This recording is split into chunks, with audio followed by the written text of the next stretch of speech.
Aujourd'hui, on va aborder les sacs d'urgence. Pourquoi j'aborde ce sujet dans cette vidéo et sur cette chaîne? Parce que c'est aussi un sujet qui m'intéresse. On a de plus en plus de catastrophes naturelles qui arrivent, donc que ce soit incendie, inondation, tempête avec du vent, comme il y a eu en Bretagne il y a quelques années. Enfin, on a plein de choses qui peuvent arriver. Donc en fait, moi avec 2 enfants, je me suis dit, et 2 animaux aussi, on a un chien et un chat, je me suis dit qu'il faut absolument qu'on prépare quelque chose si jamais un jour on doit partir vite de la maison. Tous mes sacs, on a chacun un sac dans la famille. Tous les sacs, ils sont faits pour toutes les circonstances. Donc il y a vraiment, on va dire, un panel de choses dans les sacs qui seront peut-être pas forcément utiles en cas d'évacuation, incendie ou autre. Mais je me dis que vu le climat politique actuel, c'est peut-être mieux de préparer un peu plus plutôt qu'un peu moins. Donc ce que j'ai fait, c'est que j'ai fait des sacs d'évacuation pour tout le monde. Sachant que la petite a 2 ans et demi, c'est celui-là son sac, et la grande a 5 ans, donc celui-là c'est son sac. Évidemment le poids est proportionnel à la taille. Celui-là il doit faire 1 kg, 1,5 kg. Je les ai pas pesés, j'aurais dû les peser. Et celui-là il doit faire à peu près 4 kg. Voilà.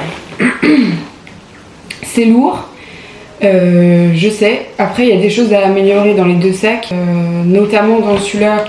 On verra après, mais j'ai mis de la nourriture qui est un peu lourde et je remplacerai par de la nourriture rapide à manger. Qu'est-ce que je pourrais dire d'autre? J'ai fait également d'autres préparations, enfin comme on voit derrière moi, là il y a beaucoup d'autres choses qui sont prêtes. On va commencer par ça, ensuite je ferai les sacs adultes et ensuite je vous montrerai tout ce que j'ai préparé à côté. Ça ne deviendra pas du tout une chaîne survivaliste ou autre, c'est juste pour vous montrer nous ce qu'on a préparé à notre échelle avec peu de budget, mais on y a quand même consacré un petit peu d'argent. Donc voilà, je vais vous montrer ce que j'ai mis. On va commencer par le sac le plus léger. Donc le sac de ma fille de 2 ans et demi. Dans la poche de devant, on retrouve un poncho de pluie que j'ai fait tomber, un bandana. Pas la couleur la plus discrète, mais franchement on s'en fiche. Le bandana en gros, moi je l'ai mis pourquoi? Parce que ça peut servir en fait pour se protéger du soleil, pour se protéger de la fumée, des voies respiratoires, et ou même pour faire carrément un bandage provisoire s'il y a besoin. Voilà. J'ai ensuite mis, je vais pas vous montrer, mais j'ai mis, ensuite je peux vous montrer celle-là, j'ai mis des photos. Et derrière les photos, pas sur toutes, mais derrière les photos, j'ai essayé de marquer en fait qui c'était. Par exemple, là c'est ma grand-mère avec ma fille quand elle était petite, donc je l'ai marqué derrière. Ensuite, voilà, j'ai mis tous les papiers importants. Donc j'ai fait un arbre généalogique écrit avec les adresses, les numéros de téléphone. J'ai fait un autre genre d'arbre généalogique avec les photos cette fois-ci. Nom, prénom, adresse, numéro de téléphone. Et une photocopie du livret de famille. Voilà. C'est tout ce qu'il y a là-dedans. En fait, pourquoi j'ai fait ça? Parce qu'en fait, je me dis, si jamais on les perd, pour X ou Y raison, si jamais on perd nos enfants, au moins ils ont les adresses, les noms de tout le monde, les noms des enfants, forcément. Et j'ai également marqué quasiment sur tous les papiers que ma grande était asthmatique et qu'elle avait besoin de ventoline. Même dans le sac de la petite, je l'ai marqué. Donc la ventoline, évidemment, elle est dans son sac à elle.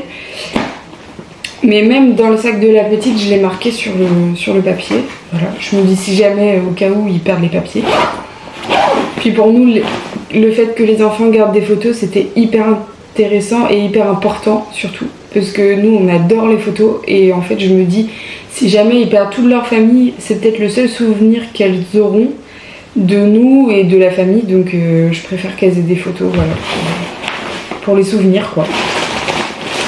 Ensuite, ma petite porte encore des couches, donc couches.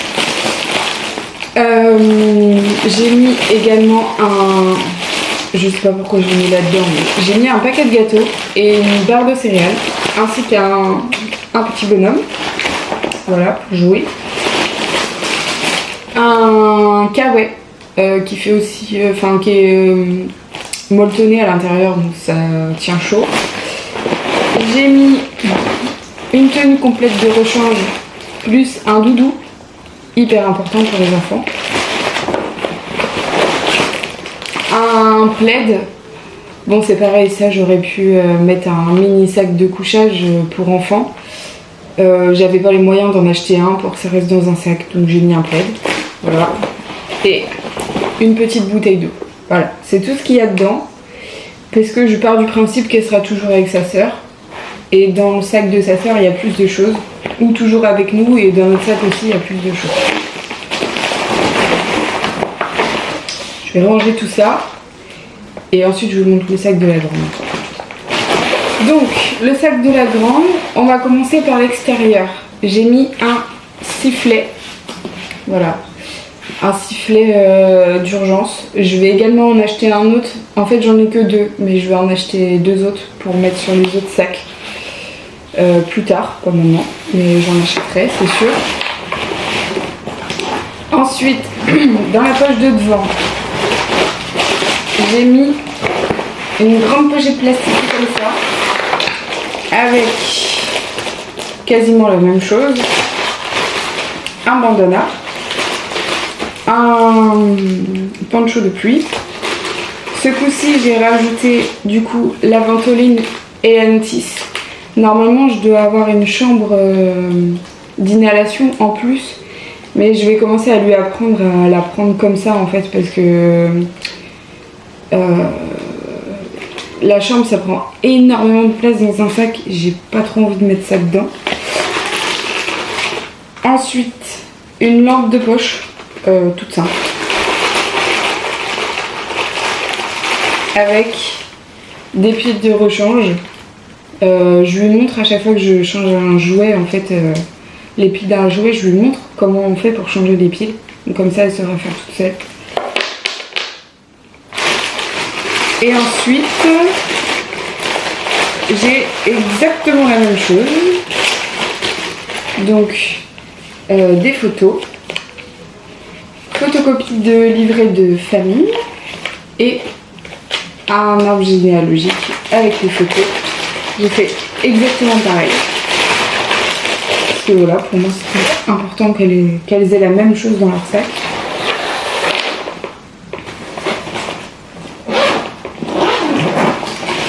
Ensuite, dans son sac, j'ai mis une doudoune, un pull et des vêtements de rechange. C'est hyper gros. Mais là, elle a vraiment tout. Elle peut même prêter des vêtements à sa sœur. Je crois que j'ai mis 2 tenues de rechange à l'intérieur. Ensuite, j'ai mis un kit d'hygiène et de jeux. Donc, j'ai mis un cahier de dessin. Voilà. Tout simple. Je me suis dit, si jamais on se retrouve coincé avec d'autres familles, peut-être qu'eux n'auront rien. Donc, j'ai pensé à ça. J'ai mis une deuxième ventoline dans le fond de la trousse d'hygiène, des compresses ainsi que des petits désinfectants unidoses et des pansements. Pareil, elle sait s'en servir, elle sait se mettre un pansement, elle sait se désinfecter, donc j'ai mis ça. Évidemment, si elle ne savait pas faire, la petite de 2 ans et demi ne sait pas le faire, donc je vais pas lui mettre, c'est aucun intérêt. Ensuite, j'ai mis pour elle et sa sœur 2 petites serviettes compressées.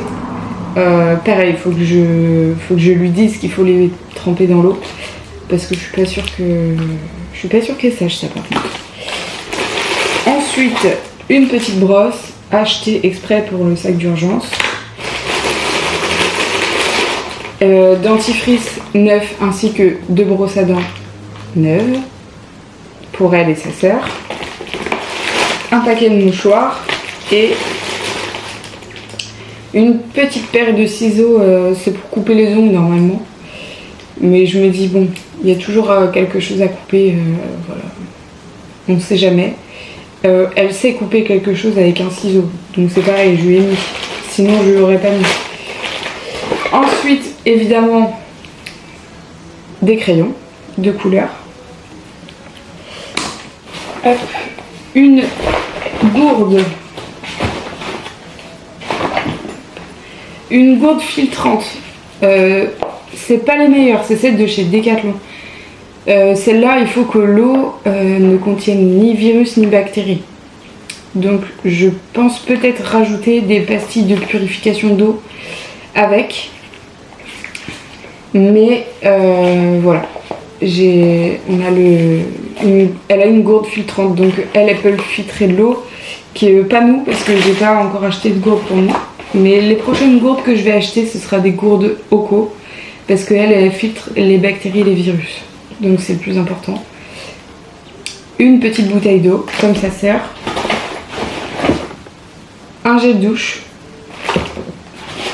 Gel douche, shampoing, tout quoi. Ensuite, je lui ai mis de la nourriture. Donc je lui ai mis des sardines, une salade, des amandes, parce qu'elle aime ça. Une barre chocolatée, que d'ailleurs il faut que je change parce qu'elles sont périmées. Une petite cuillère et un quart, voilà. Ça peut servir surtout pour faire la douche, quoi. Enfin, voilà, s'il y a besoin. Et en plus, dans le fond du sac, je lui ai mis un sac plastique de rechange, au cas où si celui-là casse, il y en a un de rechange. Voilà. C'est tout ce que j'ai mis, mais moi je trouve que c'est déjà pas mal. D'ailleurs là-dedans,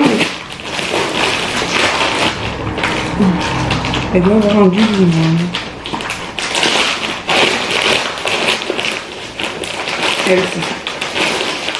Et donc là-dedans, dans ce sac-là, elle a son doudou. Voilà, doudou qui est lourd, parce que c'est une bouillotte, mais c'est son doudou préféré. Donc c'est pareil, je vais pas lui mettre un autre doudou, alors que c'est celui-là son préféré, aucun intérêt. Donc du coup, on a mis celui-là. Je l'ai allégé un peu, j'ai retiré des billes quand même. Mais voilà quoi. Son doudou préféré qui est super lourd. Je lui ai posé la question avant de faire le sac. Je lui ai dit, si jamais tu veux qu'on marche, est-ce que tu préférerais pas avoir un doudou plus léger? Elle m'a dit non, c'est celui-là que je veux garder. Si jamais on perd tout, c'est celui-là que je veux garder. Donc bah, je lui ai mis celui-là. Voilà. Petite précision, toutes les feuilles que j'ai mis à l'intérieur sont plastifiées. Donc logiquement, même dans des sacs étanches, on sait jamais, il peut y avoir un trou, on peut passer dans une rivière, voilà, enfin, on sait jamais, il vaut mieux tout étanchéifier plutôt que se retrouver avec des affaires mouillées ou des photos mouillées. Donc voilà. Nos sacs, nous, je les ai conçus sur la base de l'hiver, parce que je me dis en été, on arrivera toujours à se débrouiller avec les vêtements qu'on a sur nous, ou voilà, des vêtements qui traînent, je sais pas moi, dans le camping-car, enfin en slip au pire, à la limite on s'en fout. Mais l'hiver, il faut toujours avoir quelque chose pour se couvrir, donc les deux sacs sont faits en fonction de l'hiver. Et j'ai oublié de vous montrer quand même, en parlant des enfants. Donc là, on a tous nos sacs d'urgence qui sont rangés dedans, sauf un qui est à l'étage. Et dans la malle d'urgence, on a un porte-bébé. Voilà. Un porte-bébé pas le plus ergonomique, pas le plus pratique. Mais au moins, voilà, si on a besoin de porter la dernière de 2 ans et demi, eh ben on peut. Donc je trouvais ça important de vous le montrer aussi. Et je voulais vous montrer aussi comment on range les sacs. Donc moi je mets les sacs d'urgence d'enfants sur le dessus. C'est les plus légers et ils peuvent les attraper directement. Et ensuite en dessous j'ai mon sac d'urgence à moi. Voilà. Et en dessous duquel il y a le porte-bébé, une bâche supplémentaire, un tapis de gym qui peut aussi servir de tapis de sol si on a le temps de le prendre en partant. Il y a également un sac de transport pour animaux avec des laisses dedans. Voilà. On a un sac de transport pour animaux là et un sac de transport pour animaux à l'étage. Ainsi que des laisses de secours et des colliers de secours. Voilà. C'est vraiment des choses que j'avais déjà à la maison et on n'a pas eu besoin d'en acheter. Et ça ne se voit pas. Et il y a la porte d'entrée qui est juste à côté. Même si on ne sort jamais par là, hop, de l'autre côté, il y a la sortie par laquelle on sort d'habitude. Donc c'est-à-dire la véranda. Voilà. Donc si jamais on a besoin de partir, évidemment on n'emmène pas la malle. Parce qu'elle est hyper lourde, même vide. Mais par contre, on va prendre ce qu'il y a à l'intérieur. Et c'est dans un endroit stratégique de la maison, c'est-à-dire en plein milieu de la maison, voilà. D'un côté, il y a la cuisine, de l'autre côté, il y a le salon. Il y a une autre sortie par là-bas également, c'est la baie vitrée. Voilà, on a vraiment toutes les sorties. Et potentiellement, s'il y a un feu en bas, on peut monter à l'étage avec les affaires qui sont à l'intérieur. Donc voilà. Et puis c'est discret, ça se voit pas et c'est joli. Donc pour nous, c'était le bon compromis. Voilà, on savait pas quoi mettre dans cette malle. Un peu trop dangereuse pour mettre les jouets parce qu'il y a des bouts de ferraille qui dépassent un peu de partout. Mais du coup, pour mettre ça, c'est nickel. Et en même temps, comme vous avez vu tout à l'heure, dans le fond, avec le porte-bébé, j'ai aussi mes poids et mon tapis de gym pour faire le sport. Comme ça, bah, c'est rangé dedans. C'est dans le fond, toujours dans le fond de la malle. Je me force à les remettre dans le fond. Parce que je me dis, s'il y a un poids de 3 kg sur mon sac qui en fait déjà 12, et ben je vais peut-être pas réussir à le sortir de la malle. Donc du coup, je les remets à l'intérieur à chaque fois, tout dans le fond de la malle. Parce que, évidemment, c'est pas une chose qu'on emmènera avec nous. Donc voilà. Bah, j'espère que vous aussi, vous avez fait un sac. Parce que mine de rien, avec tout ce qu'on a en ce moment, entre les incendies, les inondations l'hiver, qu'on a eu cet hiver, pour moi c'est hyper important d'en avoir un. Même si on reste réfugié à l'étage de la maison en cas d'inondation par exemple, bah on prend les sacs et on a tout ce qu'il faut dedans.